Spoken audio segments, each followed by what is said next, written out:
Welcome back to the Tired Deer Hanger. This is Mike, and today I want to talk to you about a huge, massive win for collectors everywhere.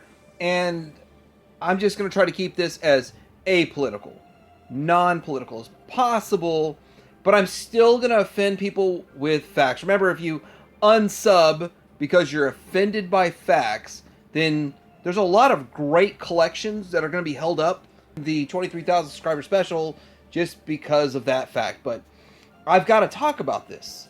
For 4 years, I have been talking about this massive issue that directly assaults collectors that want to sell their old stuff to buy new stuff.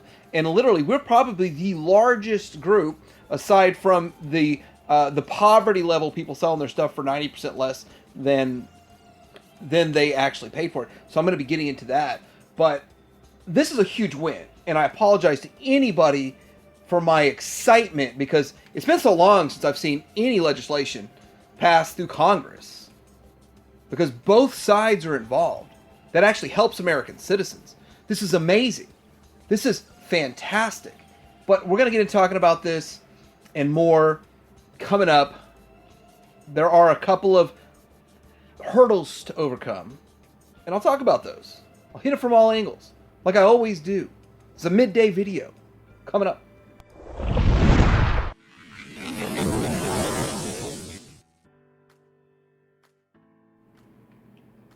All right, so let's just go back to 2021 where this all started.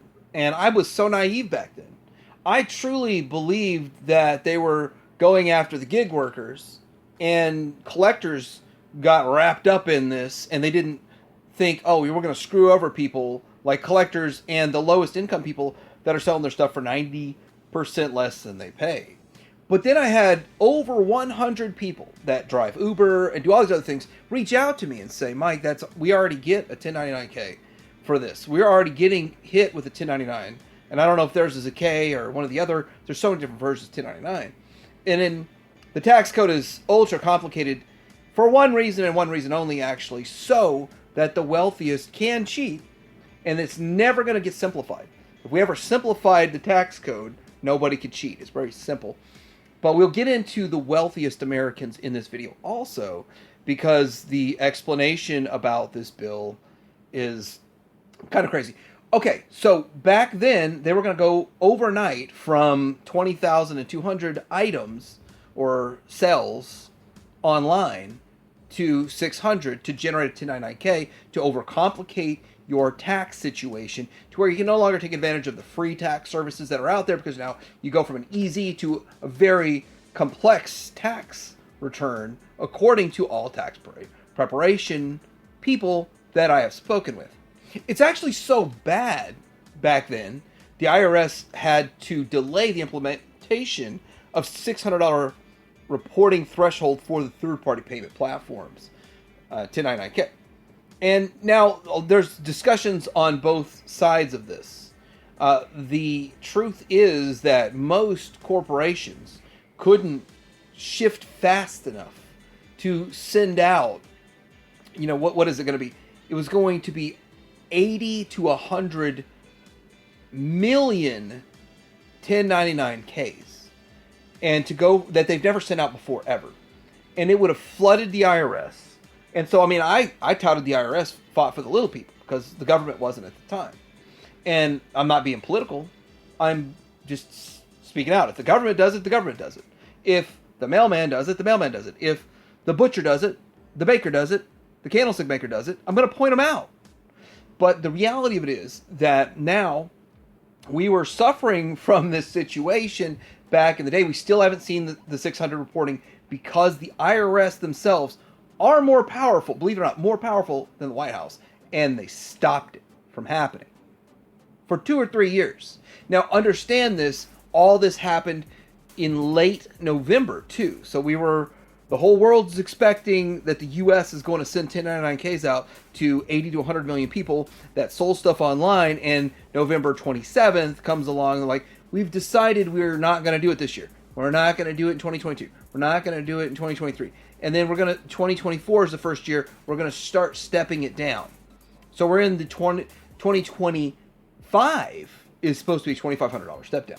Now, there are two groups that are truly impacted. Now, if you're already an Uber driver, you're already doing stuff, if you sell real estate and you're an independent real estate agent, most independent real estate agents are getting a 1099 from their employer. They're not actually employees, and they get 1099s. I actually love real estate, and I was going to go into real estate. I talked to several of the biggest real estate firms in my area, and they all said the same thing.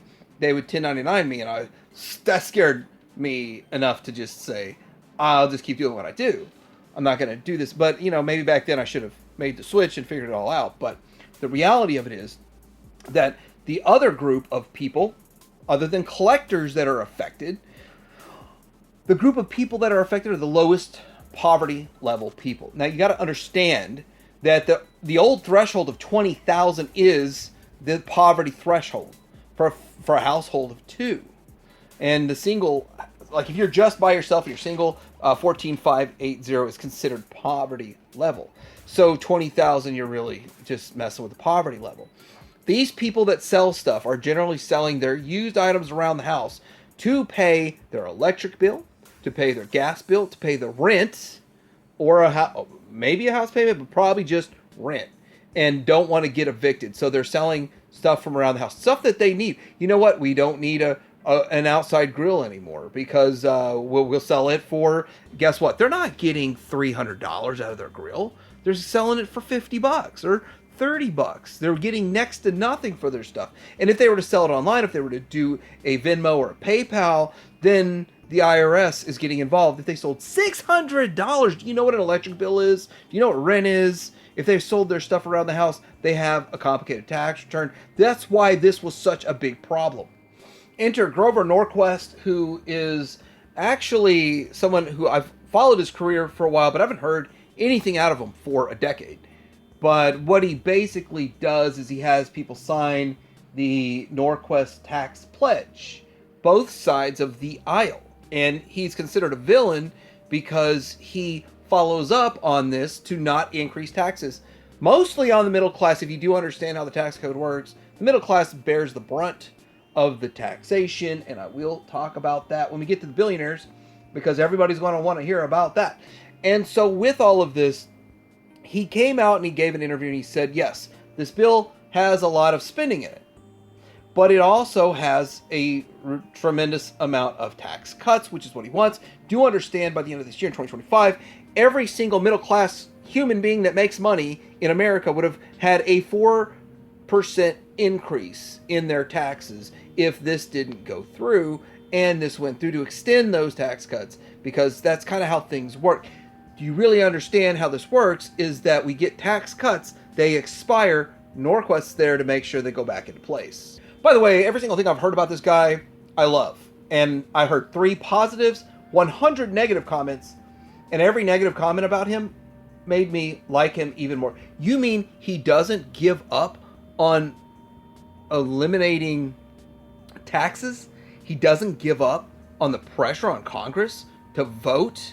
If they vote to increase taxes, then they have violated his pledge, and he's going to make it known to everyone on earth they violated the pledge? I don't see anything wrong with that. All right, so this bill that just passed has some fat in it. Grover Norquist says that's what you got to do. You got to work with both sides of the aisle. You've got to have some extra spending in there. You got to have some spending in there. But guess what? I believe he said revise it. But you can do some stuff to where you can cut out the spending after it's passed. And it's interesting how he discussed it. I got to tell you, I don't 100% trust that's going to happen. I'm just, to be honest, I mean, I'm trying to be apolitical and just financial. I don't trust that approved spending is going to be taken out. But I do believe that Grover Norquist will see some of it happen. We'll see. It's interesting. It's interesting. But I will point this out too. People are arguing how much this is going to cost over the next 10 years. Which is it's funny. All of a sudden, people who were never fiscally responsible for the last 4 or 5 years and didn't care about starting a bill at $7.4 trillion. That first bill that we talked about, the Rescue America bill, started at $7.4 trillion. Nobody talked about budget issues back then or how much stuff's going to cost. But now all of a sudden, magically, they're talking about it. But what's the biggest expense? The largest expense is you keeping your money. The second largest expense is building up the border, because the number one role of the federal government is to protect the country from invaders. End of story.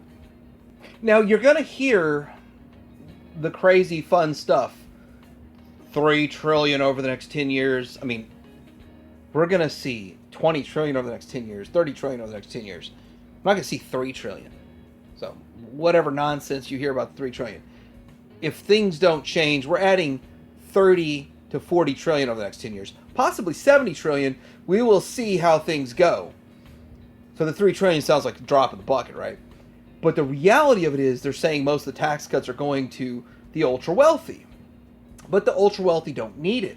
The ultra wealthy do not pay. The billionaires do not at all pay taxes the way you think. They don't make money. They don't get 1099s. They might. They don't care.